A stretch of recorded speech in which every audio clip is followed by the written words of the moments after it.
اعوذ باللہ من الشیطان الرجیم بسم اللہ الرحمن الرحیم الحمد لأہلہ والصلاة علی اہلہا ولعنت علی اہلہا اما بعد فقد قال اللہ سبحانہ وتعالی فی کتابہ المجید وفرقانہ الحمید وقولہ الحق بسم اللہ الرحمن الرحیم انما المؤمنون اخوہ فاصلحوا بین اخویکم واتقوا اللہ لعلکم ترحمون۔ سامعین محترم، السلام علیکم ورحمۃ اللہ وبرکاتہ۔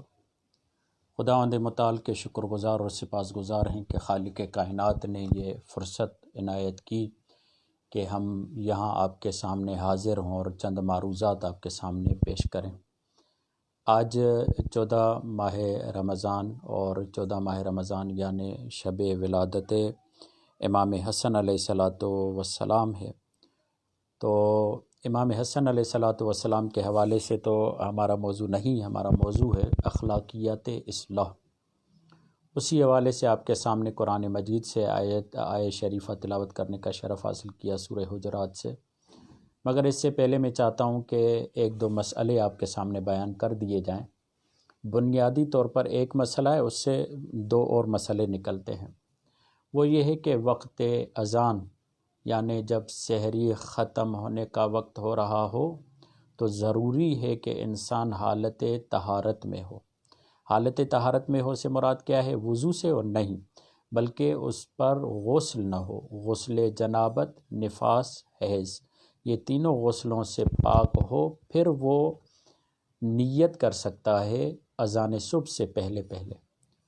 اور اگر کوئی جان بوجھ کر حالت غسل میں ہو اور اذان صبح تک غسل میں رہے تو اس کا روزہ نہیں ہوگا، مگر یہ ہے کہ بعد میں وہ کھانا پینا نہ کرے، پورا دن امساک کرے، اپنے آپ کو مفطرات سے بچائے، تو اس دن کی صرف قضا ہوگی، اس پر کفارہ نہیں ہوگا۔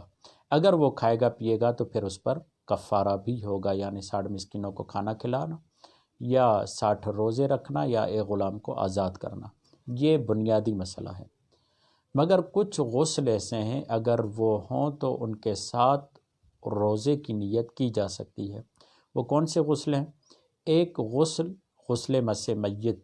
اگر کسی پر غسل مس میت ہے، میت کو ہاتھ لگایا ہے، اس کی وجہ سے اس پر غسل ہوا ہے، تو وہ اس غسل سے روزے کی نیت تو کر سکتا ہے، مگر اس غسل سے نماز نہیں پڑھ سکتا۔ دوسرا غسل نذر۔ اگر کسی نے نذر کا غسل مانا ہوا ہے کہ میں اس وقت مثلا جمعے کے دن مجھے فجر کو غسل کرنا ہے، تو اس غسل سے وہ روزہ رکھ سکتا ہے حالت غسل میں، اور اسی حالت غسل میں اس سے نماز بھی پڑھ سکتا ہے، نذر اور عہد کا جو غسل ہوتا ہے اس سے۔ یہ تو ایک مختصر سے مسائل تھے جو آپ کے سامنے بیان کیے، اور اگر کوئی سوال وغیرہ ہو تو آپ یہ سوال پوچھ بھی سکتے ہیں۔ میں کمنٹس میں دیکھ رہا ہوں آپ کے کمنٹس جو ہیں۔ آغائے تصور ساجد حسین، ایک دو اور دوست آئے ہوئے ہیں، ان کے آغائے شہزاد رضا ہیں، وہ دیکھ رہے ہیں۔ تو کہنے کا مقصد یہ ہے کہ ہمارا جو موضوع ہے وہ اخلاقیات اصلاح ہے۔ اس سے مراد کیا ہے؟ خداوند متعال یہ چاہتا ہے کہ انسان اپنے آپ کو تربیت کرے۔ خدا یہ چاہتا ہے کہ انسان اپنی اصلاح کرے۔ جب خدا یہ چاہتا ہے کہ انسان اپنی اصلاح کرے تو اس کے ساتھ ساتھ پروردگار عالم کی طرف سے یہ حکم ہوتا ہے کہ صرف اصلاح اپنی نہیں کرنی، بلکہ خود کو اصلاح سے مزین کر کے، خود کو اصلاح کے قابل بنا کے پھر مصلح بھی بننا ہے، دوسروں کی بھی اصلاح کرنی ہے۔ اسی لیے قرآن مجید میں یہ جملہ آیا ہے انما المؤمنون اخوہ۔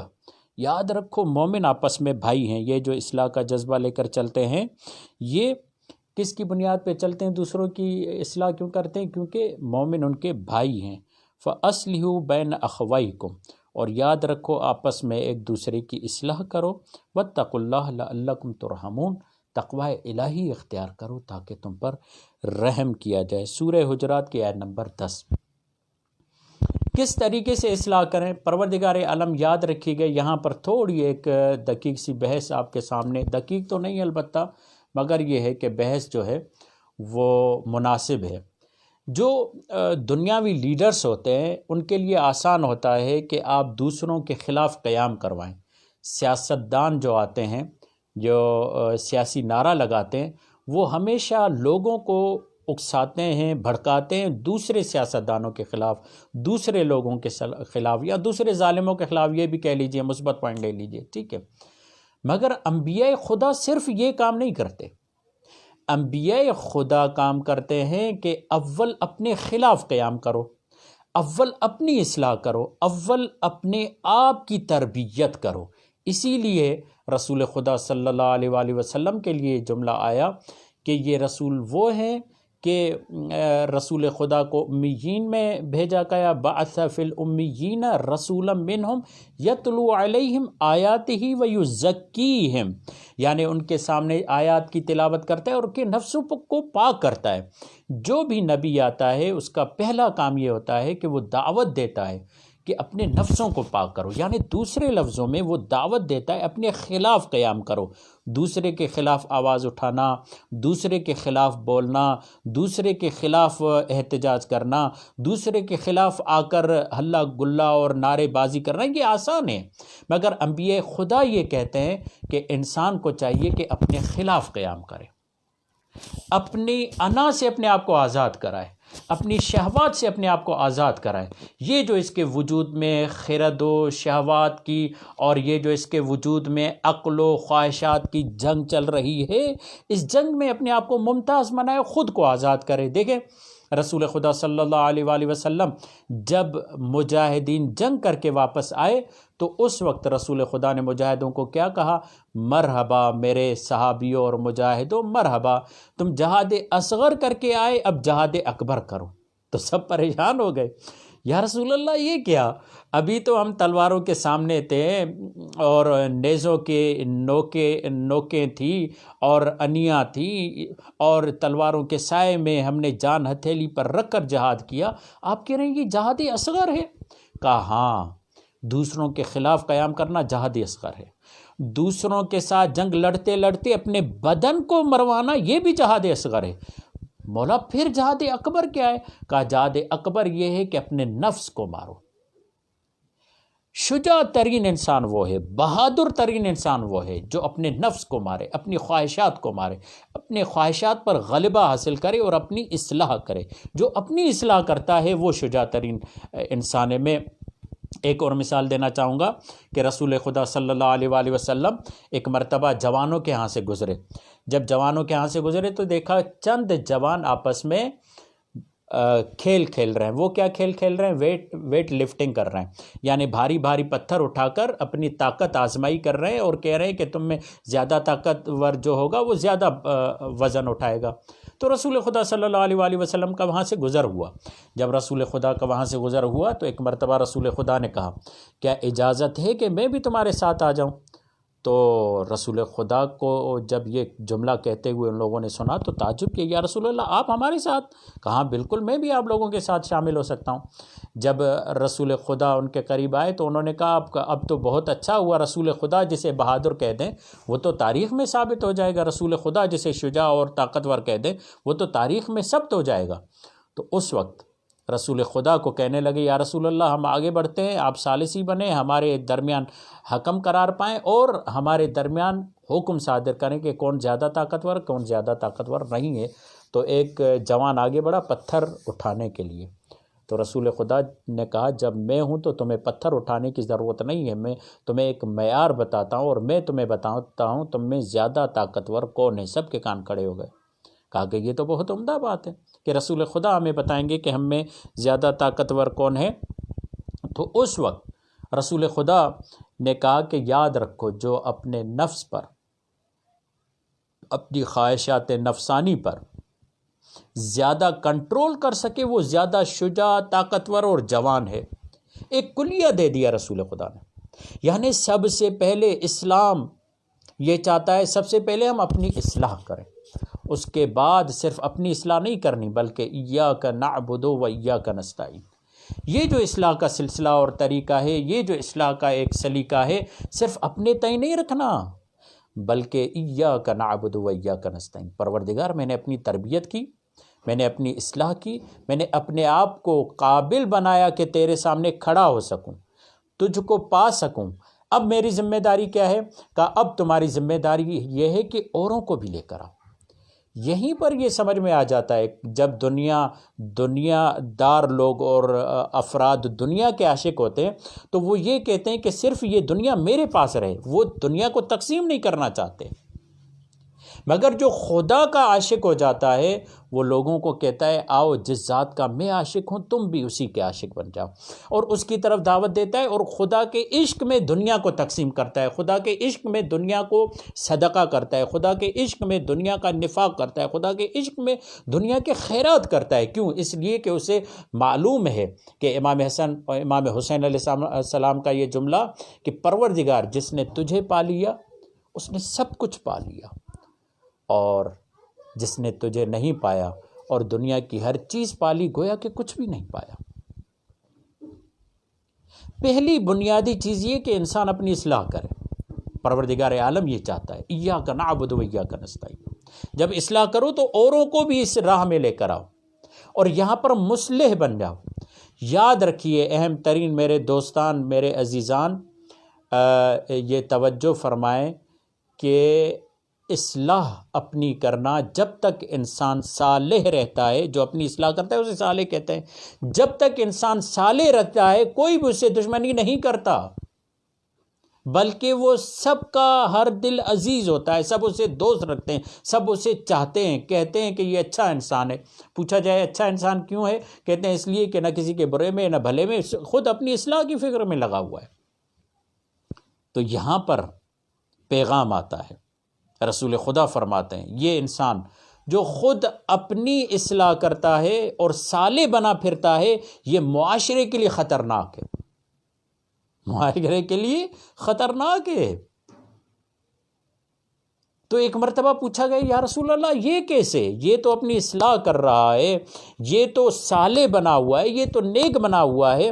تو یہاں پر رسول خدا فرماتے ہیں کیونکہ اس لیے یہ اوروں کو نیکی کی طرف دعوت نہیں دیتا، اوروں کو برائی سے روکتا نہیں۔ یاد رکھیے جب ہم برائی کے معاملے میں بات کرتے ہیں تو یہ نہیں ہوتا کہ ہم دوسروں کو ہم یہ چاہتے ہیں کہ جس کو ہم برائی سے روکیں وہ رک جائے اور وہ میری بات پہ عمل کرے۔ ضروری نہیں ہے کہ اگر آپ کسی کو برائی سے روکیں اور وہ رک جائے، نہیں۔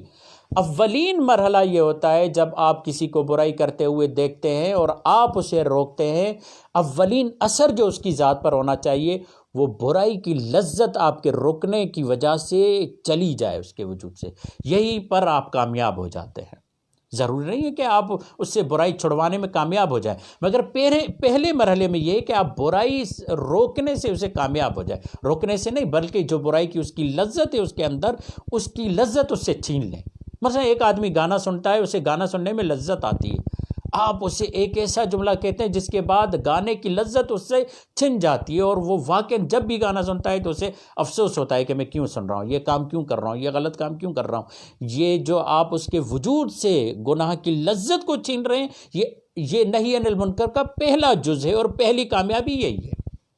لوگ یہ کہتے ہیں کہ جب ہم کسی کام سے روکیں تو لوگ عمل کریں، نہیں، ضروری نہیں ہے، بلکہ اگر آپ نے اس کام کے متعلق اس کے وجود میں تنفر پیدا کر دیا، اگر اس کے وجود میں نفرت پیدا کر دی، اگر اس کے وجود سے لذت گناہ کو چھین لیا تو یہی بڑی کامیابی ہے، یہی بڑی سعادت ہے۔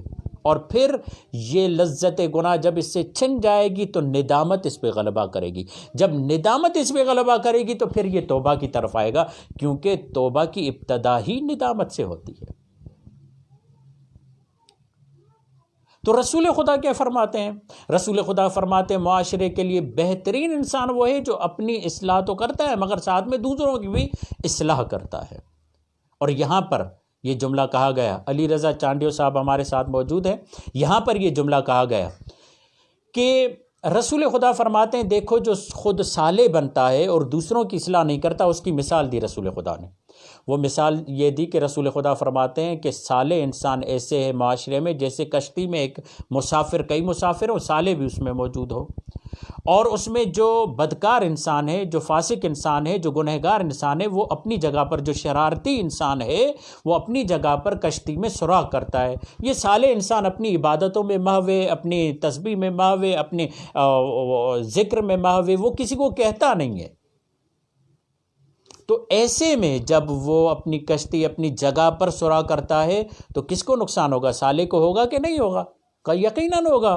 یہاں پر یہ جملہ کہا جائے گا کہ خود تو ڈوبے ہو صنم، ہمیں بھی لے ڈوبو گے۔ تو یہ جو صرف اپنی اصلاح کی فکر میں رہتے ہیں اور صالح رہتے ہیں، پروردگار انہیں خود غرض کہتا ہے خود محوری سے نکل کر اجتماعیت کی طرف آؤ، صرف اپنی اصلاح کی طرف نہیں جاؤ، اجتماعیت کی طرف آؤ، بلکہ صرف اپنی فکر نہیں کرو کہ تم اپنی اصلاح کرو، نہیں، معاشرے کی بھی اصلاح کرو، معاشرے کو بھی اصلاح کی طرف لے کر آؤ۔ تو رسول خدا کیا فرماتے ہیں؟ یہ معاشرہ کشتی کی طرح ہے، جو شخص دوسروں کی اصلاح نہیں کرتا تو اس کا مطلب یہ نہیں ہے یہ کشتی میں جو سوراخ کرنے والا سوراخ کر رہا ہے یہ بتا رہا ہے یہ برائی تم تک بھی آئے گی۔ اور اس لیے نبی خدا صلی اللہ علیہ وآلہ وسلم مثال دیتے ہیں، روایتوں میں یہ مثال ہے، تراب علی ہمارے ساتھ موجود ہے، رسول خدا یہ مثال دیتے ہیں۔ وہ کیا مثال دیتے ہیں؟ الطاف حسین ہمارے ساتھ موجود ہیں۔ مثال کیا دیتے ہیں؟ مثال یہ دیتے ہیں، یاد رکھو حضرت شعیب علیہ السلام کے پاس جب جبرائیل آئے اور فرشتے آئے، محمد رضا ہمارے ساتھ ہیں، جب وہ آئے تو کہا کہ اے شعیب آپ کی قوم پر عذاب نازل کروں گا۔ تو پوچھا کہ اے فرشتوں کیوں میری قوم پہ عذاب نازل کرو گے؟ میری قوم میں اگر مثلا میں مثال دیتا ہوں 100 افراد ہیں تو 60 تو نیک ہیں، 40 ہیں جو گنہگار ہیں۔ کہا یہ جو 60 کے 60 تمہارے افراد ہیں یہ صالح ہیں، دوسروں کو برائی سے روکتے نہیں، دوسروں کو اچھائی کی طرف لے کر نہیں آتے، اس لیے ان 60 پر عذاب ہوگا۔ ان کی وجہ سے ان پر عذاب نہیں ہو رہا، خود ان کی ذات کی وجہ سے عذاب ہو رہا ہے، کیونکہ یہ صرف صالح ہیں، مصلح نہیں بن رہے، لوگوں کو برائیوں سے روکتے نہیں۔ یہیں پر میں نے جملہ کہا جب تک آپ صالح، کوئی بھی آپ کا دشمن نہیں ہوگا۔ رسول خدا 40 سال تک اپنے اعمال کرتے رہے، غار حرا میں جاتے رہے، لوگ انہیں اچھا کہتے رہے، صادق کہتے رہے، امین کہتے رہے، مگر جس دن مصلح بنے، لوگوں کو دعوت دی، اس دن لوگ دشمن ہو گئے، اس دن لوگوں نے کہا کہ یہ اب ہمارا دشمن ہے۔ اسی لیے جو صرف صالح ہے اہل بیت اسے پسند نہیں کرتے۔ مثلا میں ایک مثال دیتا ہوں، بہت ہی سخت روایت ہے مگر بیان کرتا ہوں، اور روایت موجود ہے۔ مولا کائنات جب آئے تھے مدینے سے کوفہ میں، جب آپ نے حکومت قائم کی تو مسجد کوفہ کو اپنا ایوان قرار دیا، وہاں پر فیصلے کرنے کا، ایک قسم کی سمجھے پارلیمنٹ کہیں یا جائے قضاوت کہیں، جو بھی کہیں آپ، وہاں پر مولا کائنات نے مسجد کوفہ کو اپنے لیے قرار دیا۔ مگر جب گئے تو دیکھا کہ کچھ لوگ عبادت میں اور کچھ لوگ جو ہیں ذکر میں محو ہیں۔ مولا کائنات نے پوچھا یہ کون ہے؟ کہا یہ عبادت گزار ہیں۔ کہا عبادت کہاں؟ کہا کھانا پینا ان کا کہاں سے آتا ہے؟ کہا مولا یہ دن رات ہوتے ہی مسجد میں ہیں، اگر کوئی انہیں لا کر دے دیتا ہے تو کھا لیتے ہیں، ورنہ یہ اپنی اصلاح میں لگے ہوئے ہیں۔ تو وہاں پر مولا کائنات نے عجیب جملہ کہا، مولا کائنات نے جملہ کہا کہ یہ جو مسجد میں بیٹھے ہوئے افراد ہیں، جو دن رات یہاں پر بیٹھے ہوئے ہیں، کوفے کے گلی کے کتے ان سے بہتر ہیں۔ اللہ اکبر! سب کے کان کھڑے ہو گئے۔ امام المتقین امام علی یہ جملہ کہہ رہے ہیں۔ کہا ہاں، جو اپنی ذمہ داریوں کا بوجھ دوسروں پر ڈالے، کتے کم از کم یہ تو کرتے ہیں کہ اپنی روزی خود روٹی کرتے ہیں، اہتمام کرتے ہیں، دوڑتے ہیں، بھاگتے ہیں، کوشش کرتے ہیں، انہوں نے تو اپنا بوجھ بھی دوسروں پر ڈال دیا ہے۔ کہا یہ جو صالح ہے یہ اسلام کو نہیں چاہیے جو اپنی ذات کی فکر میں رہے۔ اسی لیے رسول خدا جب کوئی آدمی نماز فرض پڑھ لیتا تھا تو رسول خدا بعد میں پوچھتے تھے کہ تم نے نماز فرض پڑھ لی ہے، اب تمہارا کیا کام ہے؟ مسجد میں کیا کر رہے ہو؟ جاؤ اپنا کام کاج کرو، جاؤ اپنے معاملات کی طرف بڑھو۔ تو صرف صالح ہونا کافی نہیں، مصلح بھی ہونا چاہیے لوگوں کی اصلاح کے لیے۔ اور یہ جو اصغریہ کے دوستان اور جوانان ہیں، انہوں نے یہ بیڑا اٹھایا ہوا ہے کہ ہم دوسروں کی اصلاح کریں گے۔ مگر یاد رکھیے میرے دوستو، اس دن بھی میں نے لائیو درس میں ایک اصغریہ کے پیج پہ کہا تھا، اصغریہ اسٹوڈنٹ کا پیج تھا، میں نے کہا یاد رکھو اصلاح کا حق اسے جو اپنی اصلاح کر لے۔ میں دوسروں کو نماز تب سکھاؤں جب میری نماز درست ہو، اور میں نے یہ جملہ کہا تھا صحیح طور پر واقعاً تبلیغ کرنے کا حق اسے جس کی اتنی اپنی نماز درست ہو، اتنی اس کی تجوید درست ہو کہ جب وہ نماز پڑھائے تو دوسرے اس کے پیچھے نماز پڑھیں، وہ جماعت قائم کر سکے۔ وہ قابل ہے کہ وہ دوسروں کی اصلاح کرے، ضروریات دین سے آگاہ ہو۔ اب دوسرے رخ کی طرف آئیں، مصلح۔ جب تک آپ صالح ہیں کوئی بھی آپ سے دشمنی نہیں کرے گا، سب کہیں گے اچھا ہے اور کسی کے برے بھلے میں نہیں، مگر جس دن سے آپ مصلح بنیں گے لوگ آپ کی برائی کرنا شروع کریں گے، لوگ آپ کی دشمنی۔ شہید مطہری نے یہی تو جملہ کہا ہے کہ جب تک وہ کہتے ہیں کہ میں دیکھتا تھا ٹرین جب رکی رہتی تھی تو بچے اس کے ساتھ کچھ بھی نہیں کرتے تھے، جیسے ہی ٹرین حرکت کرتی تھی تو بچے پتھر اٹھا کر اسے مارنا شروع کر دیتے تھے۔ جب تک ہم خود اپنی ذات کی اصلاح کریں گے کسی سے کوئی تعلق نہیں ہوگا، کیونکہ اصلاح کرنے والا جو اپنی ذات سے تعلق رکھتا ہے اور اپنے آپ کو صالح بنانے کی کوشش کرتا ہے، اس میں تو یہ ہے کہ اسے تو دوست بھی بنانے نہیں پڑتے۔ کیوں؟ اگر دوست بنائے گا تو دوسروں کی اصلاح کرے گا۔ سید محمد جمال منور کاظمی ہمارے ساتھ موجود ہیں۔ جب دوسروں کی اصلاح کرے گا، دوست بنائے گا، معاشرے کو دوست رکھے گا، مگر جو خود اپنے آپ کو صالح بنانے میں ہے وہ معاشرے کے دوست اور دشمنی ان چیزوں پہ نہیں پڑتا۔ دشمن نہیں ہوتے لوگ، اس کے دوست نہیں ہوتے لوگ، دونوں طرف سے وہ بس اتنا ہے کہ لوگ پسند کرتے ہیں اسے کہ یہ اچھا ہے، کسی کے برے بھلے میں نہیں ہے، کوئی اس کے ساتھ دشمنی کرنے کے لیے نہیں، کوئی اس کے راستے میں رکاوٹ ڈالنے کے لیے نہیں ہوتا۔ اب مصلح بنو، مگر بنیادی شرط کیا ہے؟ یا ایھا الذین آمنوا لم تقولوا ما لا تفعلون کبر مقتا عند اللہ ان تقولوا ما لا تفعلون۔ سورہ صف کی 2 آیتیں۔ اے ایمان والو، خبردار جو تم نہیں کرتے وہ دوسروں کو نہیں کہو، بلکہ جو تم خود کرتے ہو وہی دوسروں کو کہو۔ اسی لیے کہا عالم حقیقی کی پہچان یہ ہے کہ جو وہ بولتا ہے اس کا بولنا، اس کے بولنے کی تصدیق عمل کرے گا کہ آیا یہ درست ہے کہ نہیں ہے۔ مصلح کیا ہے؟ مصلح دوسروں کی اصلاح کرے گا، اور جب دوسروں کی اصلاح کرے گا، دوسروں کو بلائے گا، تو یہاں پر ایک شرط ہے، وہ یہ ہے کہ مصلح وہی بنے جو صالح ہو۔ اگر کوئی مصلح ہے اور صالح نہیں ہے، یہ بھی خدا کو پسند نہیں ہے، یہ منافق ہے۔ دوسروں کو اصلاح کرتا ہے، کہتا ہے، باپ کہتا ہے دعا کریں مولانا صاحب یہ امام کا سپاہی بن جائے، تو میں یہ سوال کرتا ہوں آپ امام کے سپاہی بنے؟ اگر آپ امام کے سپاہی بنے تو یہ حتماً بنے گا۔ اگر میں نماز پڑھتا ہوں تو میرا بچہ بھی حتماً نماز پڑھے گا۔ اگر میں نماز نہیں پڑھتا، اگر میں دینداری میں نہیں ہوں، اگر میں دین سے محبت نہیں کرتا، اگر میں خدا سے محبت نہیں کرتا، اگر میں خود صالح نہیں ہوں تو میری باتوں کا اثر بھی نہیں ہوگا۔ میری باتوں کا اثر تب ہوگا جب میں خود صالح ہوں، جب میں خود عمل کرتا ہوں۔ اگر میں خود عمل نہیں کروں گا تو میری بات کی تاثیر نہیں رہے گی۔ بات کی تاثیر تب رہتی ہے۔ اسی لیے امام جعفر صادق علیہ السلام کا یہ جملہ ہے کہ یاد رکھو بے عمل عالم کی گفتگو ایسے ہے جیسے بارش کے قطرات پتھر پہ آ کے پھسل جاتے ہیں۔ ٹکتے نہیں بارش کے قطرات، بلکہ وہ پھسل جاتے ہیں۔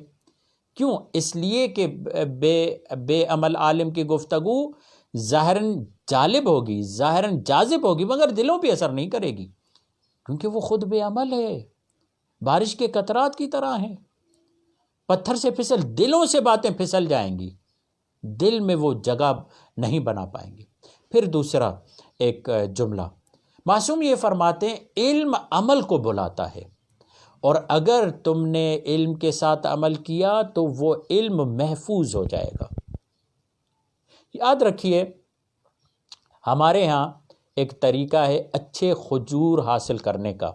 وہ اچھے کھجور حاصل کرنے کا کیا طریقہ ہے؟ نر اور مادہ کے جو اجزاء ہیں وہ ملائے جاتے ہیں، اس سے اچھے کھجور حاصل ہوتے ہیں۔ سید تہذیب رضوی اور کھوسو جی آر کر کے ہمارے ساتھ موجود ہیں۔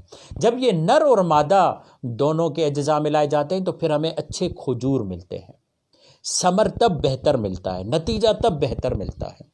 اگر ہم چاہتے ہیں کہ ہمیں نتیجہ بہتر ملے تو علم و عمل دونوں ساتھ رکھیں، پھر مصلح بنیں، پھر دوسروں کی اصلاح کریں۔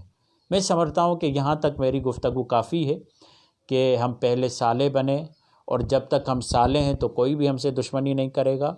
انبیاء خدا کا اولین کام یہ تھا کہ ہم صالح بنیں، دوسروں کے خلاف بعد میں اٹھایا انہوں نے۔ پہلے اگر ہم اپنے وجود سے ظلم کو ختم کریں گے، اپنے وجود سے بے عدالتی کو ختم کریں گے، اپنے وجود سے گناہوں کو ختم کریں گے، تب ہم اس لائق بنیں گے کہ معاشرے سے گناہوں کو ختم کر سکیں۔ اور اس کے بعد مصلح اصلاح کرنے والا ضروری ہے کہ صالح بنے، پہلے صالح کرنے والا ضروری ہے کہ مصلح بنے۔ اگر اس مصلح صالح نہیں ہے یہ بھی قبول نہیں، اور اگر صالح مصلح نہیں یہ بھی قبول نہیں، دونوں طریقے سے افراد قبول نہیں۔ ہمیں تو وہ قبول ہے جو صالح بھی ہو اور مصلح بھی ہو۔ وما علینا الا البلاغ المبین۔ اگر کوئی آپ کا سوال وغیرہ ہو تو میں یہاں پر 1-2 منٹ رکا ہوا ہوں، آپ سوال کر سکتے ہیں۔ سید جانی شاہ رضوی، ماشاءاللہ، سلامت رہیں، آپ بھی سلامت رہیں۔ تمام دوستوں کا شکریہ۔ کوئی سوال وغیرہ ہو جلدی سے تو آپ کر سکتے ہیں۔ جی ہمارے پاس 3 منٹ ہیں، آپ ان 3 منٹ میں کوئی سوال کریں تو بہتر ہے۔ آغا تصور سوال کریں۔ ہمارے دوست کون کون آئے ہوئے ہیں؟ سید جمال منور کاظمی ہیں، تراب علی بھائی ہیں، محمد رضا ہیں، الطاف ہیں، اور اس کے علاوہ شہزاد رضا ہیں، تصور بھائی ہیں، علی رضا چانڈیو صاحب ہیں، سجاد حسین، یہ تمام جتنے افراد ہیں کوئی بھی ایک سوال کر لے تاکہ ہم اس کو آگے بڑھائیں۔ اگر نہیں کر رہے تو یہیں پر ختم کرتے ہیں، یا میں 1-2 جملے کہہ دیتا ہوں روزے کے احکام کے حوالے سے۔ بعض لوگ یہ سمجھتے ہیں کہ روزے کی حالت میں اپنے بدن کے بال صاف نہیں کر سکتے۔ بالکل بدن کے بال صاف کر سکتے ہیں، مگر کمزوری کا سبب بنتا ہے تو اس لیے کراہیت ہے، مگر صاف کر سکتے ہیں۔ داڑھی خط بنوا سکتے ہیں، بال بنوا سکتے ہیں، تیل لگوا سکتے ہیں، یہ تمام کام انجام دے سکتے ہیں۔ برش کر سکتے ہیں، مگر شرط یہ ہے کہ وہ حلق سے نیچے تری نہ جائے۔ اس کے علاوہ اگر الٹی آتی ہے تو اس سے روزہ باطل نہیں ہوتا، الٹی کرنے سے روزہ باطل ہوتا ہے، سرما پہننے سے روزہ باطل نہیں ہوتا، خوشبو لگانے سے بلکہ مستحب ہے کہ روزے کی حالت میں خوشبو لگائی جائے، خوشبو لگانے سے روزہ باطل نہیں ہوتا۔ اور وہ جو خوشبودار جو پودا ہوتا ہے نا گلاب، اس کو سونگھنے سے روزہ جو ہے کراہیت رکھتا ہے، نہ کہ باطل ہوتا ہے۔ یہیں پر ہم آپ سے خدا حافظی کرتے ہیں۔ وما علینا الا البلاغ المبین۔ خوش رہیں، جزاک اللہ، خدا حافظ۔